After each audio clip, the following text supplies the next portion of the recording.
Hey guys, it's Andrew here with Zocomo TV, and I just have exciting news for you. We finally have the video for my interview with Dr. Erik Johnson. I just want to apologize for it taking so long. Past few weeks of work have been 50+ hour weeks, so I just didn't really have much energy.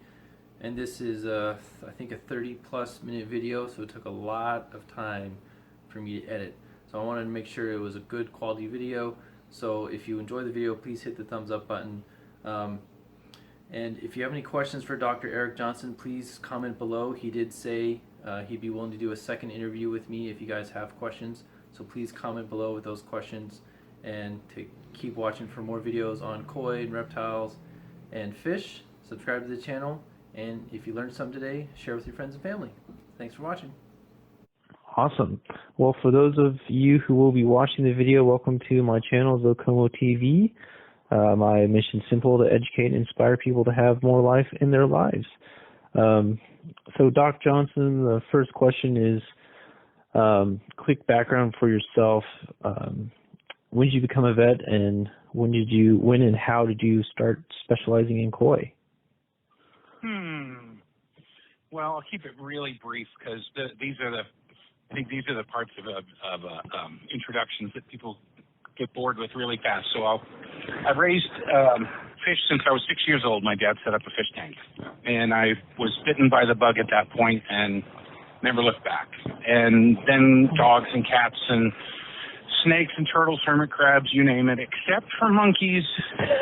Mom said I could never have a monkey. I never really wanted one because they're, to me, they seem to be sort of disgusting and a little bit too smart. That's true. I don't keep anything as a pet that's smarter than me. So that was out, right out. And then I graduated from school and started treating fish. I know the question was, how did you become a vet? Well, that was easy because I kept so many animals. How did I become a vet for fish? That was just, it was a hobby since I was 6, and it turned into just one of the things that I do as a veterinarian. Okay, so you just knew what you were doing. Makes sense. Mm-hmm. So what led you to starting your different websites? And you're very unique as a vet, and then you like to share your knowledge with others. Some vets, they just like to share their knowledge with the customers. I think a lot of vets would be that way, except that they're nerdy in different ways. Like, I'm nerdy in the challenge and problem solving of internet development and that sort of thing. Mm-hmm. Also, it was a functional response to getting more phone calls about sick fish than I could answer. Oh, okay. I thought, I better put this down in a sheet that I can send these folks so that they can get started saving fish, even if it's just a one-pager on salt, because that'll put the brakes on a lot of stuff. So sometimes it was just like, here, put salt in your pond, and then I'll see you in 2 days, you know. But then my wife said, I had like, I don't know, 65 different one-page handouts, and she said, you know, if you took a minute, you could put all this together in a book. So I sat down one winter, and I put it all together, and it turned into a 140-page book. Wow. And then 6 years later, I went through with all the other stuff that I'd learned and got rid of some old stuff and put some new stuff in it, and ended up being over 200 pages of basically just everything I ever had to tell a client. And then things changed again with the advent of the internet. I don't have to do handouts anymore. Now I just put it on the website. And drjohnson.com is 821 pages with absolutely no filler. Yeah, I've definitely done some browsing. There's a lot of valuable information on there, so definitely appreciated from my end. No problem. I just upgraded the search engine. Oh. It's a WordPress search engine called Relevancy, and it has the ability to parse per word. So instead of just pulling up everything with the keyword you're searching, it pulls up everything with a keyword by density. So it's really homed in. If you're looking for something on fin rot and you put that in, it takes you pretty much straight to an article dealing with fin rot. Oh, that's pretty impressive. Yeah, with 800 and something pages, it's got to get to that. I mean, the website is pretty much useless as you walk in. You're like, what? You know, drinking out of a fire hydrant. And if the information doesn't pertain to what you're looking for, then it's really just in the way. Definitely, definitely. Mm-hmm. All right. So the next question, because my general audience is for a lot of beginners or people who don't have any experience with ponds. So for the average homeowner, whether they have experience with aquariums or not, what would you say is the most important thing they can do to basically just prepare to have a pond, or basically the husbandry of pond fish, because it is a little different from aquariums? Sure. Huh. That's a great question. So let's say that, gosh, there's so many resources on that. I actually did a 3-part series called You Inherited a Pond. Oh, wow. And it's written with that guy or gal in mind who like literally just moved in and they were mowing the backyard and they found out that they had a fish pond in the backyard. They come from zero. And they're like, I have these fish in my backyard. What do I do? And it handholds them right through basically the answer to your question, like what would you say to somebody that was absolutely brand new to it? Really what that comes down to is if they would get a test kit, a $16 test kit, and just observe the water for lots of agitation. If the water looks pleasant, like it's moving, and if somebody bet them $5 they would drink it, they're probably okay. Yeah. And if they look at the water and go, oh my God, that's disgusting. If my child fell in there, I would take him to the emergency room to have a tetanus shot. Then you're probably not doing it right. And then past that, I would say to anyone within earshot of anything I ever say, besides keeping up water quality, it would be when you get new fish, just put them aside for a minute before you throw them into your pond, because if it's not water quality, it's always somebody bought new fish and brought in a disease. So that would really cover 90% of the health problems that you get in fish. Just not acclimating appropriately or quarantining. Correct. Awesome. Well, I will definitely post that in the description so viewers can find that easily. Sure. Next one would be, what are the common illnesses that a lot of pond owners struggle with, and how would you say owners can best avoid them? Common illnesses that the beginning pond owner is going to see? Yeah. I understand the question right? Okay. Really what they're going to notice is they're going to notice the fish slowing down. Okay. And becoming kind of inactive. And then they'll see one going off to the side. And then they'll eat less. And then they'll look closer and they'll see kind of like red smears on the fish and stuff. And the problem with that is that those are symptoms of water quality problems and symptoms of parasite problems. But that's how everything always starts, because when fish get sick, they clamp their fins and they isolate and they, don't feel good and all that. So it's not like they would see fins rotting off as the first problem or an eye bulged out as the first problem. It's always just that my fish aren't doing well. They still slow down eating and isolating. And then it goes right back to testing your water to make sure that everything's okay. And then there's a dip strip test. It's like you dip the little strip in the water, and it tells you like 8 different things. And all you're looking for is normal. You don't even have to know what you're doing. If everything comes up normal, you're good. Right. If something comes up abnormal, then you just go search, pH or nitrite or whatever seems to be wrong. So you would test your water, and then basically, if you thought that maybe a parasite was going on because the water quality tested well, there's all sorts of shotguns. In fact, I put 4 shotguns on the internet. If you go to fishtreatments.com, which is a sister site, it basically just goes right into treatment. It doesn't talk all kinds of stuff about different diseases. That's what Dr. Johnson's for. If you go to fishtreatments.com, there are 4 shotgun treatments with stuff that you can get easily, that once you've ruled out water quality, you just do shotgun 1 or do shotgun 2, and it clears parasites. Excellent. I'll make sure to post a link to that in the description as well. Sure. If I remember, shotgun one is if you have no plants in your pond. Okay. And shotgun 2 is if you do have plants. Got it. So the various different whether keepers. you use salt or not. Yes. Got it. And if I remember correctly, for most beginners who are listening, you say that water quality is probably 70% of fish deaths. So as long as people keep up with water quality, it seems they'll just avoid most problems. Yeah, absolutely. Well, the fish have been around for, I don't know, millions and millions of years, and they've worked out. If you look at them, they are absolutely amazing as far as their defense systems with the scales and the skin, and then the mucus layer, and then the amount of immunity in the mucus layer. There's white blood cells living in the slime. It's crazy. That's incredible. Yep. So they're prepared to fight off most infections.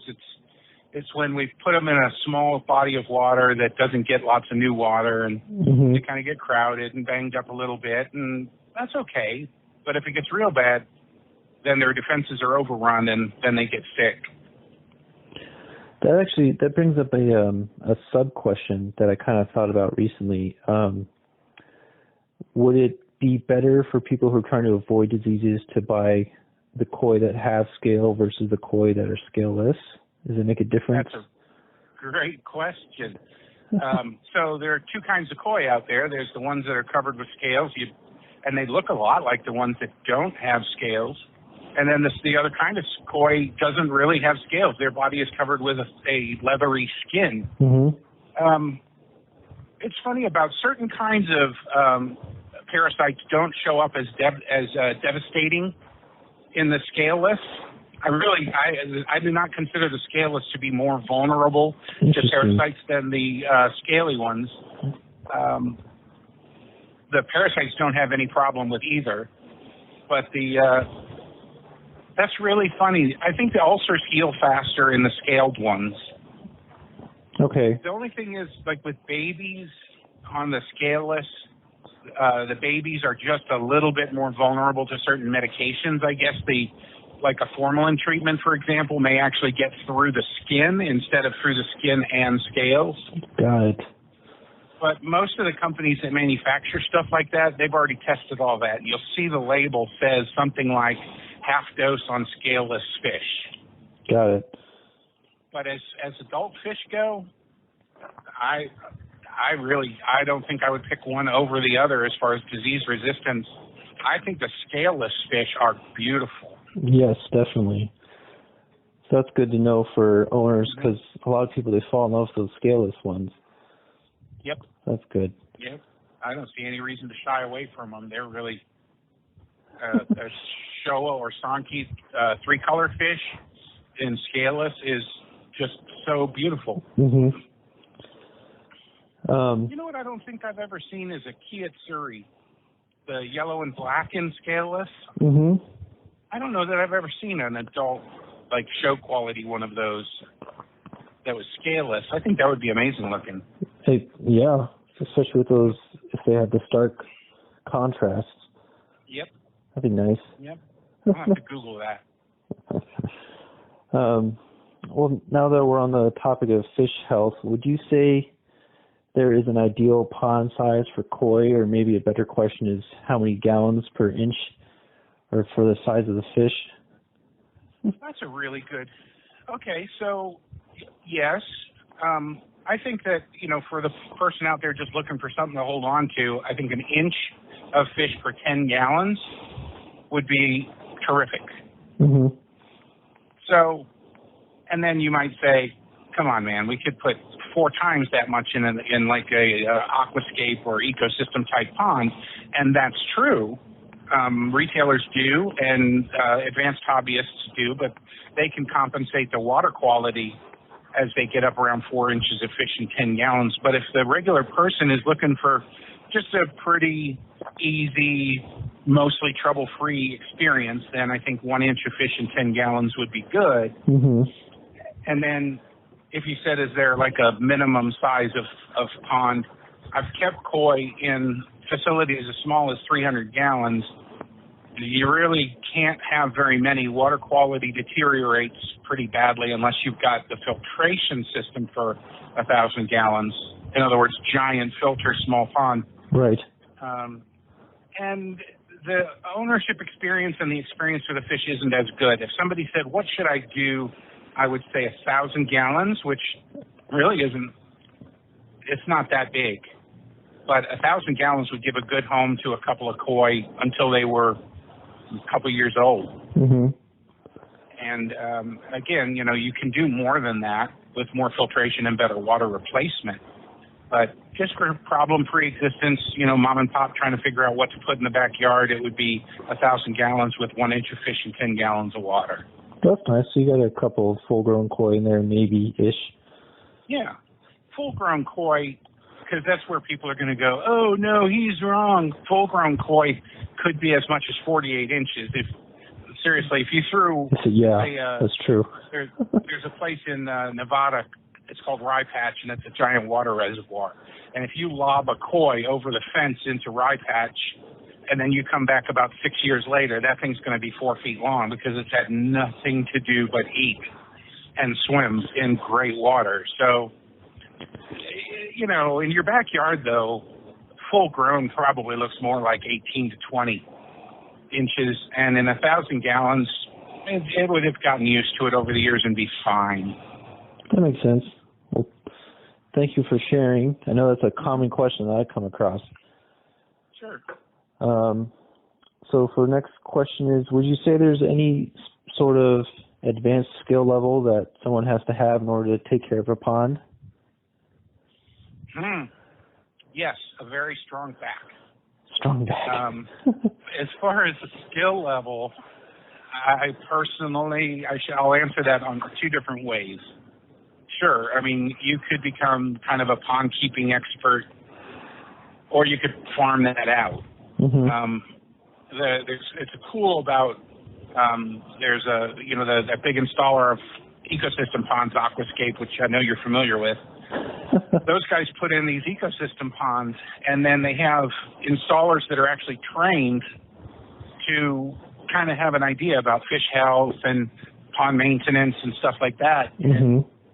If it was me and I was, you know, the fireman or the librarian with other things on my mind, I would just pay on the once a year to have somebody come out and clean the pond and assess everything. Mm-hmm.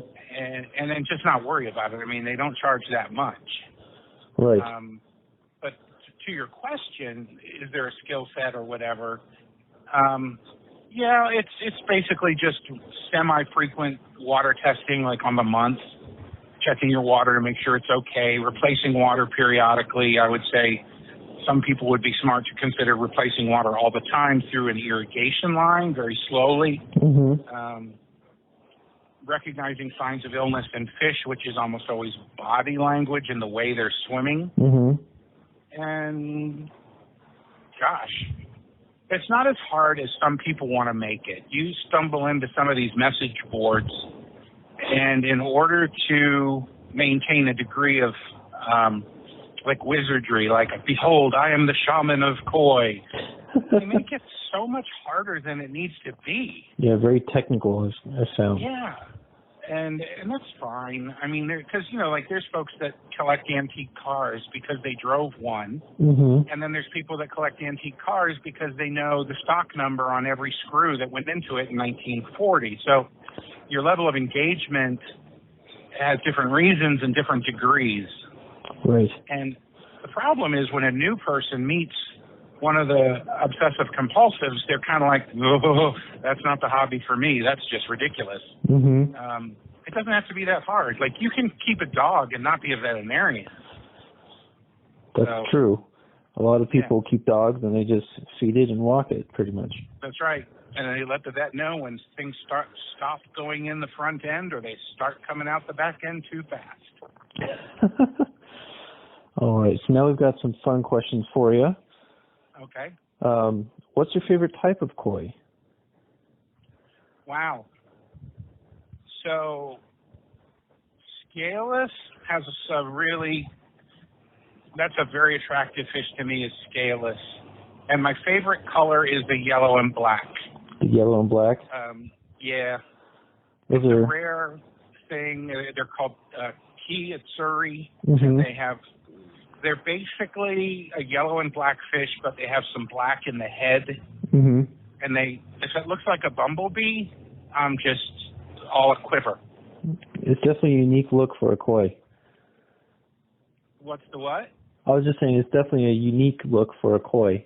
Yes, absolutely. If you can, I don't know if you're putting together a video and you edit, if you edited a picture of a Kiyetsuri in, you would be like, oh yeah. And they really, I like the 3-color fish, but they're not rare. A show quality one is rare, of course, and it's usually the red and white or the red, black, and white are the ones that win the All Japan show, because that is a traditional color pattern. But what's rare as hen's teeth is a fish that's yellow with black markings like that, the Kiyetsuri, or my second favorite, which is called the Chagoyetsuri. And those are so rare. You'll see 2 in your whole career of going to shows and stuff. A Chagoyetsuri is a root beer color fish, or brownish, red, tan, whatever. Root beer color fish with a black pattern in it. I'll see if I can find a picture of that. Chagoyetsuri. That's Chagoi. Atsuri is Utsuri. I'll definitely look for that. Yeah, they are. Anyway, and then, somebody will look at that and they'll go, that's dull looking. And it looks like a turd that's been rolled in tar. But hopefully that's okay language. But they're dull colored, but when you're looking at something that is like just the holy grail, it's so rare. And then this is just, I don't know if you want to grab a picture of one off the internet for your video either. There's one called the Midori Goi. That's a fish that has blue-black meat underneath a layer of yellow skin. The fish looks green. Oh, got it. That's that infamous green color that people try to find. Yep. And you'll see, wow, that's a good Midori Goi, because good Midori Gois happen once a month. A great Midori Goi happens once a year. Okay. And it's just the luck of the draw. And wow. There's a picture of, I think, a pair of them that occurred in Germany, and they just are green. I'll definitely have to find a picture of that for the video. Indeed. If in editing or something, if you're like, Eric, I'm striking out, I can surely dig you one up. Well, I would definitely appreciate that. I had a Chagoyetsuri one time, by the way. I actually did a presentation in New Jersey for it. I didn't want to go, right? So I'm like, I don't know. I don't think I want to travel this month or whatever. And Bongiorno says, he's an old friend of mine. He's gone now, in fact, just recently. But Bongiorno goes, the guy's got a Chagoyetsuri. He'll trade you to come up. And I was like, all right, I'll see you there. So I did a seminar for Chagoyetsuri, and wow, it was something. That's worth the trip. Hey, the seminar had an interesting story to it, and I had a decision to make on that. I went to this garden center, and the advertising had been inadequate, and some of the advertising got turned around for the koi club so that they thought it was a different day of the weekend. Oh, wow. So I go up there, and I'm getting this Chagoyetsuri for the seminar, and I go to the presenting area. It was a covered tent with a bunch of chairs, which is great. That's pretty normal. One person was sitting there. And I had a decision to make, whether to handle that graciously or just go, it's not worth lecturing to one person. I decided on the spot instantly that I would present the entire lecture professionally for the one person, because they took the time to be there. And I thought, how cool is that? I mean, they can ask any question they want and not worry about it being a dumb question. They don't have to worry about, what an opportunity. And for me too. It was fun giving a seminar on a one-to-one basis. It didn't turn out ultimately to be a one-to-one. I made a good friend, and by the time the seminar was over, or the hour was over, there were probably 11 to 12 people that were there. They kind of drifted into here, and it was a good experience. You know, you just don't get mad when there's just one person. Well, that was... I've never walked in when there was no people. I think the organizers are smart enough to put at least the yard guy into the auditorium. You know. Well, that was very nice of you. Yeah. Oh no, it was great. All right. Next quick fun question is, do you have one or two fun facts about koi that most people generally wouldn't know about? Okay. You'll hear people say that you can tell the age of a koi by the rings on its scales, and that is not true, actually. If you take scales from a goldfish that you know was born this year and, you know, a couple inches long or whatever, you'll see it's got dozens of rings on its scales, and the same thing is true for baby koi, dozens of rings. Fish and Wildlife Service ages fish by the number of layers on the ear bones, though. It turns out that fish have bones in their ears, not that they have flippy, flappy ears like we do, but they've got balance organs and auditory structures with bones, and they can tell the age of a fish by those bones. Of course, that's a terminal event for the fish, so you're never going to have your koi age that way. And koi have teeth in the floor of their mouth, in the back of their throat. They have 2 rows of molars that they use to push up against the roof of the mouth, where there is a diamond-shaped bone that they crush their food against. Oh, okay.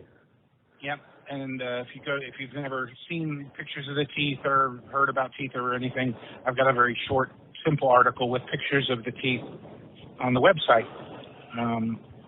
If you ever lose a really big fish, it's probably worth it to dig the teeth out just to see them. Because, you know, a fish that's, 28 to 30 inches long, the teeth are as big as human teeth. Wow. Yeah. These are not like little tiny, little needly sharp teeth. They're great, big, flat, crushing molars. Well, it makes sense because they eat snails and whatnot. Absolutely. And they have no problem with that. The other thing is that my wife and I used to shoot. We were target practicing over our pond, and you may have heard this story, but we were target practicing over our pond, and the Ruger P89 is a 9mm pistol, and it ejects the shells forward away from the shooter instead of out to the side. So we're shooting over the pond, and these casings are ejecting into the pond, and I'm thinking, that's brass. That's not going to hurt the fish, because brass doesn't hurt the fish. Let me see. I've got an alarm going off. Okay, hopefully that's better. So the brass won't hurt the fish, so that's no big deal. And so I ignored it until the following year, one of the fish showed up dead. And I was like, wonder what happened with this. And as I do, to harvest the teeth and for a variety of other reasons, I put that fish under a flower pot to let it be digested by bugs and then examine the skeleton for any kinds of forensics. And there was a casing in that fish. What had happened was the fish ate the casing, and then it blocked the gastrointestinal tract. Oh, jeez. What was interesting about that, and that's embarrassing, and I killed the fish, basically, by leaving those casings in the pond. But what was interesting about it is the casings, including the ones still in the pond, were flattened by their teeth. Wow. Yep. They couldn't flatten the back part where the metal is flanged for the cap, but the end of it, the open end of it, all of them were flattened like somebody had taken pliers to them. That's incredible. Yep. I had no idea that they had that kind of crushing power. That is something else. Yep. And third fun fact about koi is that they can breed with goldfish. It's not really intentional. It has to do with the koi producing eggs, and then the male fish, the opposite species, just happens to be in the neighborhood, or vice versa. The goldfish lays eggs, and the male koi happens to be in the neighborhood. But the hybrid that's born is very, very durable, but also cannot reproduce. Interesting. Yep. Well, they're both carp, so that makes sense. Yep. And they're close enough that they can breed, but not close enough that the genetics can pull off what's called meiosis, which is the production of a decent gamete for reproduction. So the females have eggs and the males have the other parts in there. It's just they don't work. Got it. That's interesting. I didn't know that.